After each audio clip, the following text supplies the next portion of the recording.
So, good morning, good afternoon, and good evening, depending on where in the world you are now. I am Grazzia Maria, and today I will share with you about CBLT in the language classroom. Let's start by defining what is CBLT, or Competency-Based Language Teaching, which is a methodology that is based on the principles of competency-based education. So, it's a variation of the CBE method, and it was initially used to train immigrants who required life and work skills such as making phone calls, filling out an application form, filling out application forms for jobs, medical insurance, exams, etc. And the focus of this method is to determine whether you are able to use the knowledge that you have and use it in a real life situation. So all the work that we would do in the classroom regarding this methodology would be strategies used by teachers that make sure that the content is delivered in a way such that it simulates a real life scenario, and it will revolve around specific content competencies that we want our students to achieve. Success in this method is attained when we know that the learners have achieved a specific level of the competence that is being taught. So when we think about this method, we might wonder, what is a competency? Well, as defined by Griffith and Lim in 2014, it is a work function that is critical for the things that we do. For us as teachers of language, the key is to visualize competencies as the skills our students will need in order to be proficient in a real-life situation, such as completing a form, applying for college, designing a resume for employment, participating in an interview, using language to communicate in a variety of contexts, which are closely related to the field of study, to the field of work, or to the context in which they are involved at the moment. So how do we know as teachers that we're creating a real life scenario? Well, we need to make sure that we consider applicability. Where and how will our students use this competence? Will they require specific guidelines? Will they need specific parameters? What is going to be the pragmatics of the language in that particular setting? Also, we need to make sure that this learning goes beyond the classroom. Of course, in the classroom, we facilitate and we provide specific guidelines, but we can also provide specific practice outside of the classroom. Why do we need to do that? Because we want to make sure that when they are approached with a similar situation in real life, they are able to build on this prior experience. Third, we also need to focus on the quantity and the quality of our delivery to make sure the effort and the effect of the learner's work is going to be effective in that process that they're going to be involved. Fourth, we need to be able to measure success. This is usually done with different tools, but a rubric is usually specific to this process because it has specific performance indicators. And then finally, make experiences personalized. You may tell me, if I have a classroom of 30, 60, or 90 students, this is really difficult, but I can tell you it isn't. You need to make sure you create scenarios and spaces where the students are able to do this on their own. So you can create study circles or study networks where they can benefit from each other, and that they create these circumstances where they are benefiting each other from the experiences of others and their own experiences. So as teachers, what are the considerations we need to take into account when working with CBLT?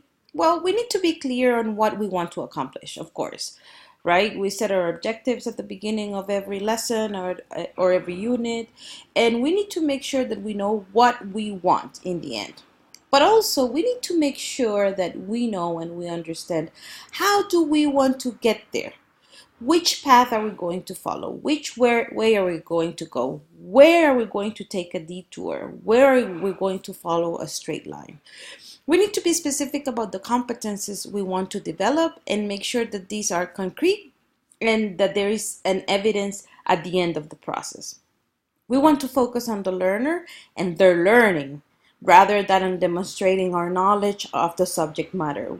This means that our efforts are geared towards guaranteeing success for our students.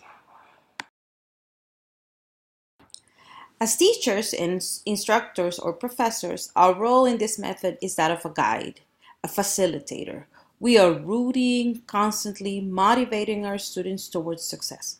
We plan and create effective tasks for practice, and we become that partner, that enabling partner who makes sure that in the end the goal will be reached.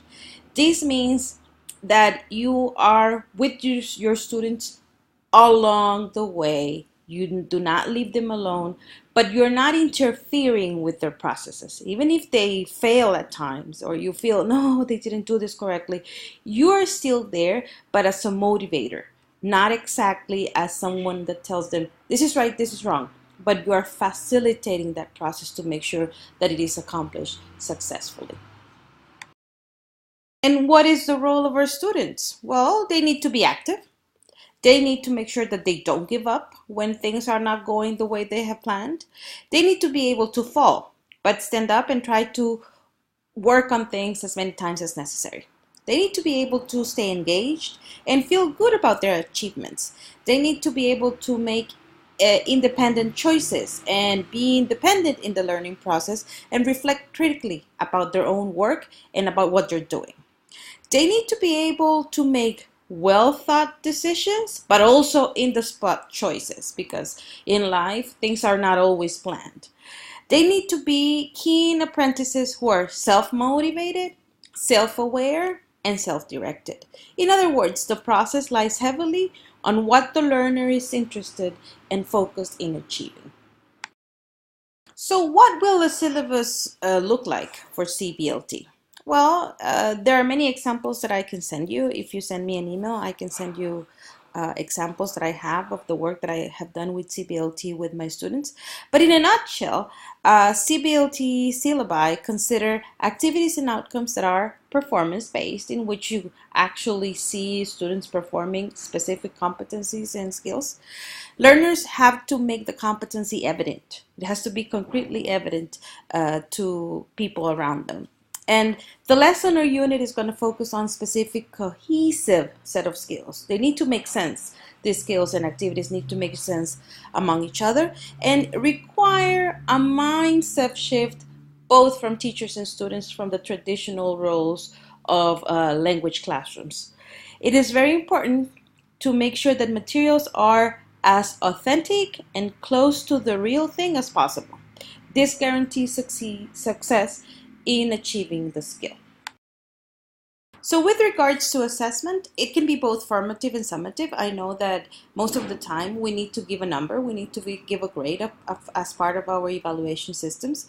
When we speak about formative assessments, we're looking at tasks such as speaking portfolios, for example, a YouTube channel, or writing portfolios that can be physically printed or they can be digital, or a blog. We're looking at video logs, we're looking at Facebook posts, we're looking at posters, charts, galleries, all types of things that can let you track progress and are not necessarily for grading.